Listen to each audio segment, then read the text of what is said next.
یہودی چاہتے ہیں کہ اللہ کے نور کو اپنے منہ کی پھونکوں سے بجھا دیں۔ تاریخی اعتبار سے سب سے پہلے چلیے اس ماحول میں جب یہ آیات نازل ہوئی ہیں، اس وقت اگرچہ اسلام کی مخالفت میں دو گروہ تھے جو سرگرم تھے، ایک مشرکین عرب جن کے سر خیل تھے مشرکین مکہ، اور دوسرے یہودی۔ چنانچہ یہی بات ہے جو سورہ مائدہ میں فرمائی گئی، لَتَجِدَنَّ أَشَدَّ النَّاسِ عَدَاوَةً لِلَّذِينَ آمَنُوا الْيَهُودَ وَالَّذِينَ أَشْرَكُوا۔ تم پاؤ گے کہ اہل ایمان سے دشمنی میں شدید ترین تمام انسانوں میں یہودی ہیں اور مشرک ہیں۔ مکے کے مشرک یا جزیرہ نما عرب کے مشرک اس وقت جن کے سر خیل تھے، جن کے لیے قرآن مجید میں سورہ توبہ میں ائمہ کا لفظ آیا ہے، فَقَاتِلُوا أَئِمَّةَ الْكُفْرِ۔ ایک طرف وہ تھے جو شدید مخالف اور دوسری طرف یہودی، لیکن ان دونوں کی مخالفت کے انداز میں فرق تھا۔ یہ نوٹ کرنا چاہتا ہوں میں آج، اچھی طرح سمجھ لیجئے۔ پہلا فرق یہ تھا کہ مشرکین عرب سامنے سے وار کرتے تھے جمع مردی کے ساتھ، ان کے مقابلے میں ان کی مخالفت میں کمینگی نہیں تھی۔ وہ اپنے باطل معبودوں کے لیے بھی گردن کٹا رہے تھے۔ ابو جہل نے کہا تھا ذرا نیچے سے گردن کاٹنا تاکہ اونچی نظر آئے کہ سردار کی گردن ہے جب تم کسی چیز پر اس کو اوپر لٹکاؤ گے۔ 70 جانیں انہوں نے پیش کی ہیں بدر میں اپنے دین باطل کے لیے اور اپنے معبودان باطل کے لیے۔ اس کے برعکس یہودیوں کی مخالفت تھی کمینگی والی مخالفت، ان میں مقابلے کی ہمت نہیں تھی، جرأت نہیں تھی۔ لا یقاتلونکم جمیعا، سورہ حشر میں فرمایا یہ یہودی کبھی تم سے مسلمانوں جمع ہو کر جمعیت کی شکل میں ڈٹ کر میدان میں آ کر مقابلہ نہیں کر سکیں گے، الا فی قری محصنۃ او من وراء جدر، بڑے مضبوط قلعہ بندیوں میں اپنے آپ کو محفوظ کر کے اور فصیلوں کے پیچھے سے، دیواروں کے پیچھے سے، عورتوں کی طریقے سے پتھراؤ کریں گے، اس کے سوا کچھ نہیں کر سکتے۔ تو پہلا فرق یہ تھا کہ مشرکین مکہ اور مشرکین عرب بالعموم مخالفت کر رہے تھے، لیکن ان کی مخالفت جمع مردوں والی مخالفت تھی، سامنے کے دشمن کی حیثیت سے کھلم کھلا علی الاعلان، جبکہ یہودیوں کی مخالفت میں کمینگی تھی، سازشی انداز تھا، خود لڑنے کی بجائے دوسروں کو ابھار ابھار کر لاتے تھے۔ اور دوسرا بڑا فرق کیا تھا؟ اس پہلے فرق کو تو نمایاں کیا اسی لفظ سے کہ گویا کہ اپنے منہ کی پھونکوں سے بجھانا چاہتے ہیں۔ ابو جہل بھی بجھانا چاہتا ہے اللہ کے نور کو، لیکن اپنے زور بازو کی بنیاد پر۔ اور یہ لوگ کردار کے اعتبار سے اتنے گر چکے ہیں کہ زور بازو کی بنیاد پر نہیں، منہ کی پھونکوں سے بجھانا چاہتے ہیں۔ بہترین تعبیر کی ہے اس کی مولانا ظفر علی خان نے کہ نور خدا ہے کفر کی حرکت پہ خندہ زن، پھونکوں سے یہ چراغ بجھایا نہ جائے گا۔ دوسرا فرق یہ تھا کہ اگرچہ مشرکین میں بھی ایسے لوگ تھے جو پہچان چکے تھے کہ محمد اللہ کے رسول ہیں، سچے ہیں، صادق ہیں، لیکن وہ استثنائی معاملات تھے، وہ غافل تھے۔ قرآن مجید میں بار بار ان کے کفر کے لیے ایک توجیہ پیش کی گئی ہے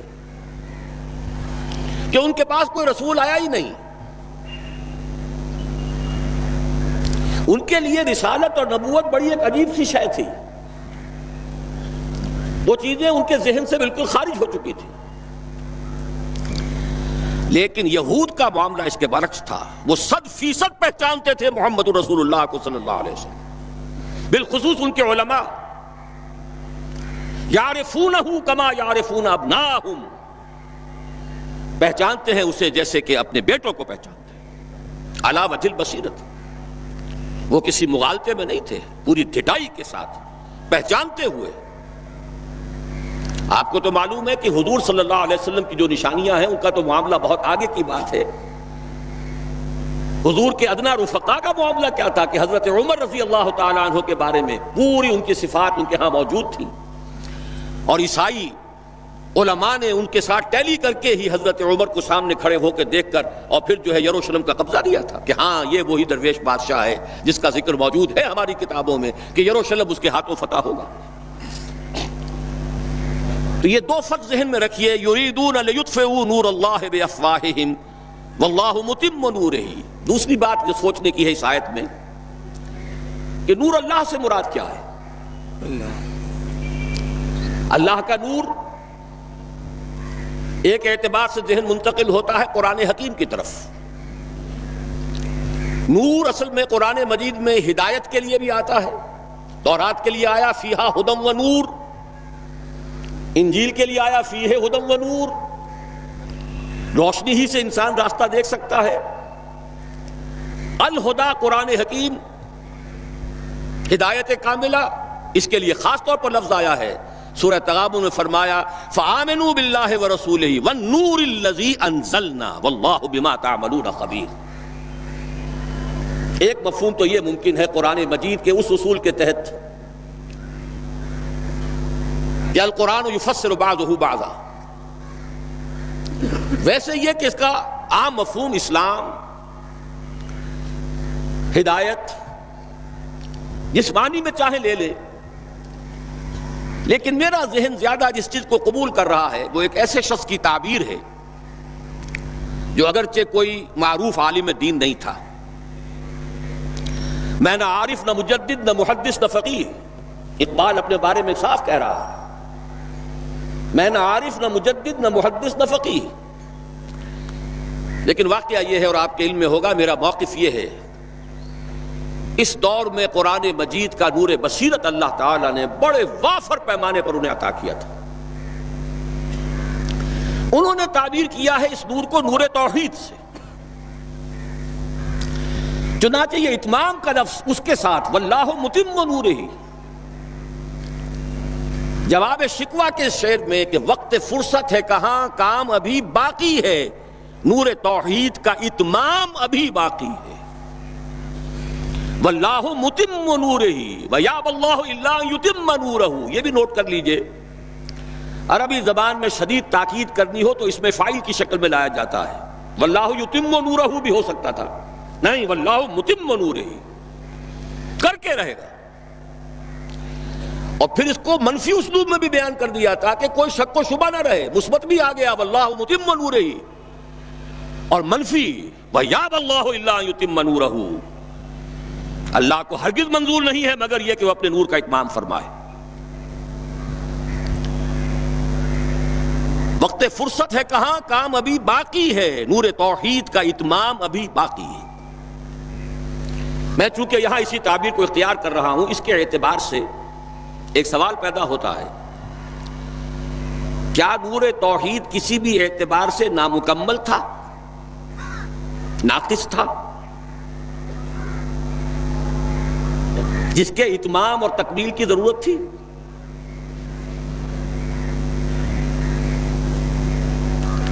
اگر میں اس سوال کا جواب ہاں میں دوں تو آپ سب چونک جائیں گے، لیکن میری وضاحت سن لیجئے۔ جہاں تک عقیدے کا نور ہے، عقیدے کی توحید ہے، اور انفرادی سطح پر اپنے عمل کی توحید ہے، توحید کے دو حصے سمجھ لیجئے۔ ایک توحید ہے عقیدے کی توحید، اللہ کو ایک ماننا، ایک جاننا، اس کی صفات میں، اس کی ذات میں کسی کو اس کا ساتھی، ہمسر، برابر، ہم پلہ، کفر، ند، ضد نہ سمجھنا۔ ایک عمل کی توحید ہے کہ ایک ہی اللہ کے مطیع فرمان ہو جانا، ہما تن، ہما وقت، ہما وجوہ، مخلصین لہ الدین، یہ عملی توحید ہے۔ تو عقیدے کی توحید اور انفرادی سطح پر عمل کی توحید ہر دور میں مکمل رہی، حضرت آدم کی بھی مکمل تھی، حضرت نوح کی بھی مکمل تھی، تمام انبیاء کرام کی مکمل تھی، نہ ان کی عقیدے کی توحید میں کوئی کسر ہو سکتی تھی، نہ انفرادی سطح پر عمل کی توحید۔ لیکن ایک توحید ہے اجتماعی سطح پر عمل کی توحید، پورے نظام زندگی کا اللہ کے حکم کے تابع ہو جانا، یہ ابھی مکمل ہونا تھا، اس کی تکمیل ہونی تھی۔ افراد موحد تھے اپنی زندگیوں میں بھی، اپنے عقیدے میں بھی. نظام جیسا آج آپ غور کیجئے، بڑے بڑے فنے خواہ موحد موجود ہیں ہمارے ہاں، فنے خواہ سمجھتے ہیں اپنے آپ کو کہ معلوم ہوتا ہے شرک ہمارے قریب بھی نہیں آ سکتا. اجتماعی سطح پر ہم سب مشرک ہیں، پوری قوم مشرک ہے،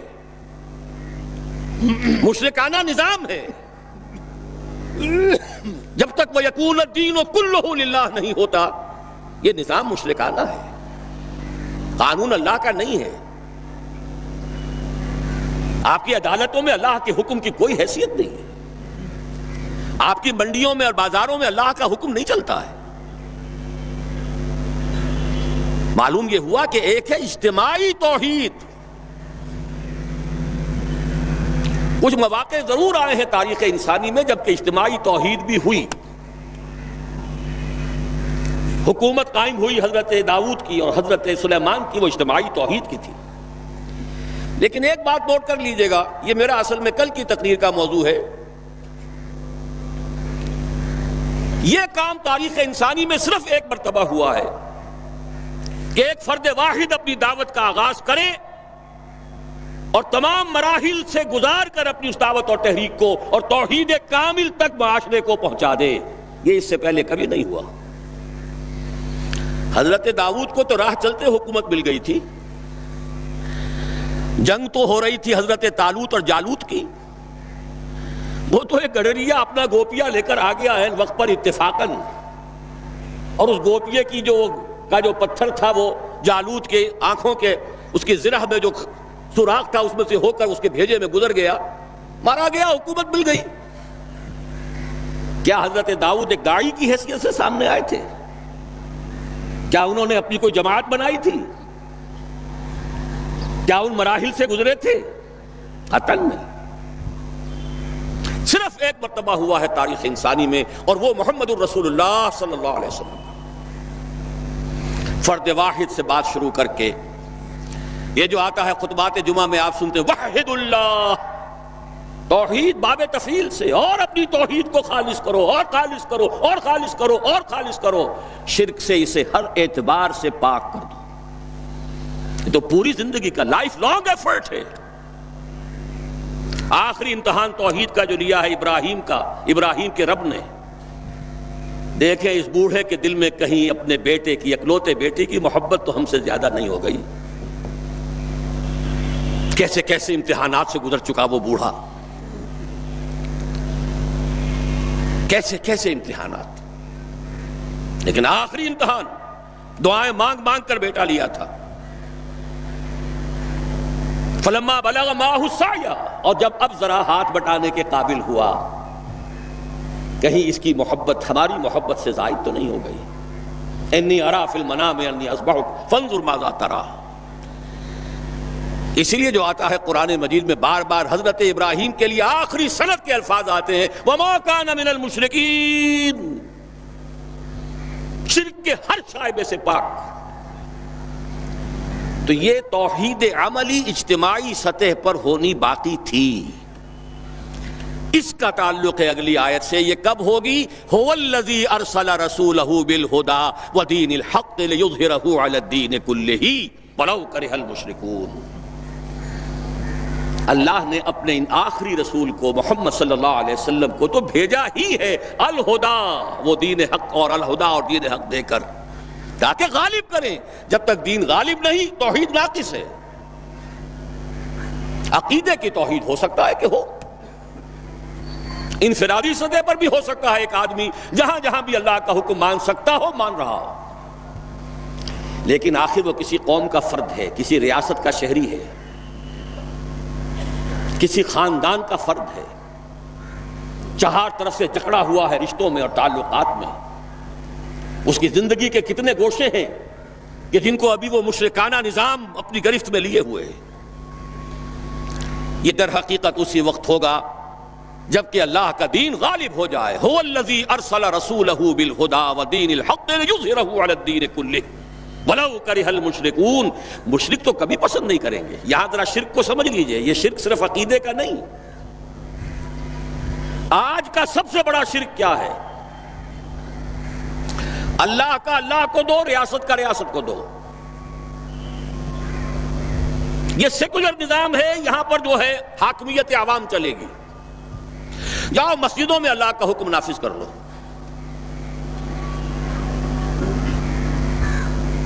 یہ سب سے بڑا شرک،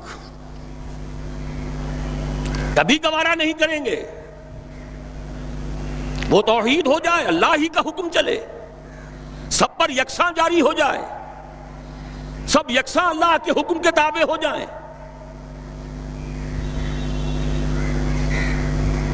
وَلَوْ كَرِهَ الْمُشْرِكُونَ، مشرک کبھی نہیں چاہیں گے، لیکن ان کی مخالفت کے علی الرغم، ان کی ساری ریشہ دوانیوں کے باوجود، ان کی تمام سازشوں کے باوجود اللہ کا دین غالب ہو کر رہے. اب ذرا تاریخی اعتبار سے جائزہ لیجئے. ابھی ہم تھے اس ماحول میں جبکہ ابھی یہ آیات نازل ہو رہی تھی. پہلی بات تو یہ سمجھ میں آ گئی کہ محمد الرسول اللہ صلی اللہ علیہ وسلم کا مقصد بعثت ہے غلبہ دین. یہ نوٹ کرنے کی بات ہے، کسی اور رسول کے لیے اللہ نے قرآن مجید میں یہ الفاظ استعمال نہیں کیے. شاہد سب تھے، مبشر سب تھے، نذیر سب تھے، داعی سب تھے، مبلغ سب تھے، معلم سب تھے، مربی سب تھے، مزکی سب تھے. لیکن یہ کہ هو الذی ارسل رسولہ بالہدی ودین الحق لیظہرہ علی الدین کلہ، صرف محمد کے لیے آئے الفاظ صلی اللہ علیہ وسلم، اور 3 مرتبہ آئے. اب اس کے ساتھ جس کو صغرا کبرا کہتے ہیں لاجک میں پریمیسز، اس کے ساتھ جوڑیے دوسری بات جو قرآن میں 5 مرتبہ آئی ہے، اگرچہ وہ آئی ہے ذرا مختلف الفاظ میں. کہیں فرمایا وَمَا أَرْسَلْنَاكَ إِلَّا رَحْمَةً لِّلْعَالَمِينَ، ہم نے نہیں بھیجا ہے محمد صلی اللہ علیہ وسلم آپ کو مگر تمام جہان والوں کے لیے رحمت بنا کر. آپ کی بعثت جغرافیائی، نسلی، قومی، علاقائی حدود سے ماورا، بالا تر. قرآن میں بقیہ سارے رسولوں کی بات آتی ہے تو کہتے ہیں یا قوم یا قوم یا قوم. نوح نے کہا یا قوم اعبدوا اللہ، ہود نے کہا یا قوم اعبدوا اللہ، صالح نے کہا یا قوم اعبدوا اللہ ما لکم من الہ غیرہ. اور قرآن کہتا ہے یا ایھا الناس، یا ایھا الناس اعبدوا ربکم الذی خلقکم والذین من قبلکم لعلکم تتقون. لیکن صریح ترین جو لفظ آیا ہے وما ارسلناک الا کافۃ للناس بشیرا ونذیرا، ہم نے نہیں بھیجا ہے محمد صلی اللہ علیہ وسلم آپ کو مگر پوری نوع انسانی کے لیے بشیر اور نذیر بنا کر. اب ذرا اس کو جوڑیے، محمد کو بھیجا کاہے کے لیے؟ غلبہ دین کے لیے صلی اللہ علیہ وسلم. اور بھیجا کن کے لیے؟ تمام انسانوں کے لیے. کیا نتیجہ نکلتا ہے منطق سے؟ محمد الرسول اللہ صلی اللہ علیہ وسلم کا مقصد بعثت مکمل اسی وقت ہوگا جب پورے عالم انسانیت پر اللہ کا دین غالب آ جائے. ورنہ بات وہی ہے جو اقبال کا شعر سنا چکا ہوں، وقت فرصت ہے کہاں کام ابھی باقی ہے، نور توحید کا اتمام ابھی باقی ہے. لیکن یہ کہ اگر اللہ نے واقعی بھیجا محمد کو دین کے غلبے کے لیے صلی اللہ علیہ وسلم، اور اگر بھیجا ہے پوری نوع انسانی کے لیے، تو ناممکن ہے کہ یہ دنیا ختم ہو جائے اس سے پہلے کہ محمد الرسول اللہ کا مقصد بعثت مکمل ہو.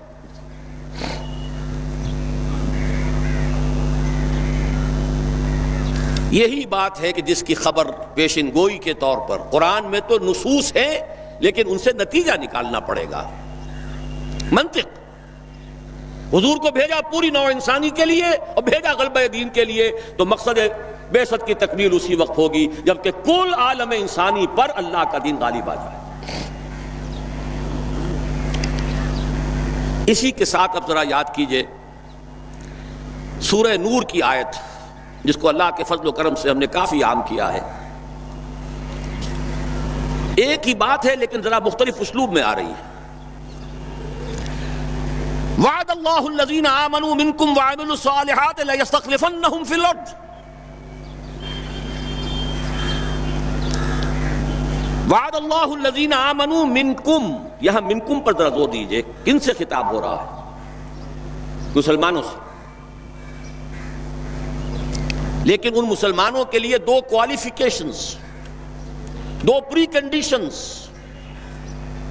اے مسلمانوں، اللہ کا وعدہ ہے تم میں سے ان سے جو ایمان اور عمل صالح کا حق ادا کر دے، انکنڈیشنل نہیں ہے. وعد اللہ الذین آمنوا منکم وعملوا الصالحات، ایمان اور عمل صالح کا حق ادا کر دو تو اللہ کا وعدہ ہے. اور وعدہ کتنا مؤکد ہے، نون مشدد کے ساتھ تینوں دفعہ، اور ایک ہی بات کو تین اسلوبوں میں. لَيَسْتَخْلِفَنَّهُمْ فِي الْأَرْضِ، لامن خلافت عطا فرمائے گا انہیں زمین میں. كَمَا اسْتَخْلَفَ الَّذِينَ مِن قَبْلِهِمْ، جیسے کہ خلافت عطا کی تھی ان کو جو ان سے پہلے تھے. جب مسلمانوں کو خلافت اور حکومت عطا ہو جائے گی تو اس کا منطقی نتیجہ ہوگا کہ دین غالب ہو جائے گا. لیکن اس کو بھی کھول کر بیان کر دیا، وَلَا يُمَكِّنَنَّ لَهُمْ دِينَهُمُ الَّذِي ارْتَضَىٰ لَهُمْ، اور لازماً متمکن کر دے گا، غالب کر دے گا ان کے اس دین کو جو اللہ نے ان کے لیے پسند فرما لیا ہے. الْيَوْمَ أَكْمَلْتُ لَكُمْ دِينَكُمْ وَأَتْمَمْتُ عَلَيْكُمْ نِعْمَتِي وَرَضِيتُ لَكُمُ الْإِسْلَامَ دِينًا. اچھا، جب مسلمانوں ہی کی حکومت ہو جائے گی، دین کا غلبہ ہو جائے گا، تو ظاہر بات ہے مسلمانوں کے لیے اندیشے اور خوف تو ختم ہو گئے. اس کو بھی واضح الفاظ میں وَلَا يُبَدِّلَنَّهُم مِّن بَعْدِ خَوْفِهِمْ أَمْنًا، ان کی خوف کی حالت کو امن اور سکون سے بدل دے گا، کوئی خوف نہیں ہوگا. اب یہاں فرمایا یعبدوننی لا یشرکون بی شیئا، تب جا کر وہ ان کی عبادت اس درجے میں مکمل ہوگی کہ اس میں شرک کی کوئی آلائش باقی نہیں رہے گی. جب تک نظام پورا اللہ کے دین کے تابع نہیں، شرک موجود ہے. عقیدے کا شرک ختم ہو چکا، انفرادی سطح پر موحد بن چکے. لیکن یہ تو تین کام جب ہوں گے کہ اللہ کا دین غالب ہو جائے، اللہ کی حکومت اور مسلمانوں کی خلافت قائم ہو جائے، تب کہیں جا کر وہ بات ہوگی لا یشرکون بی شیئا، پھر شرک کا ہر شائبہ ختم. وَيَكُونَ الدِّينُ كُلُّهُ لِلَّهِ، دین کل کا کل اللہ کے لیے ہو جائے گا.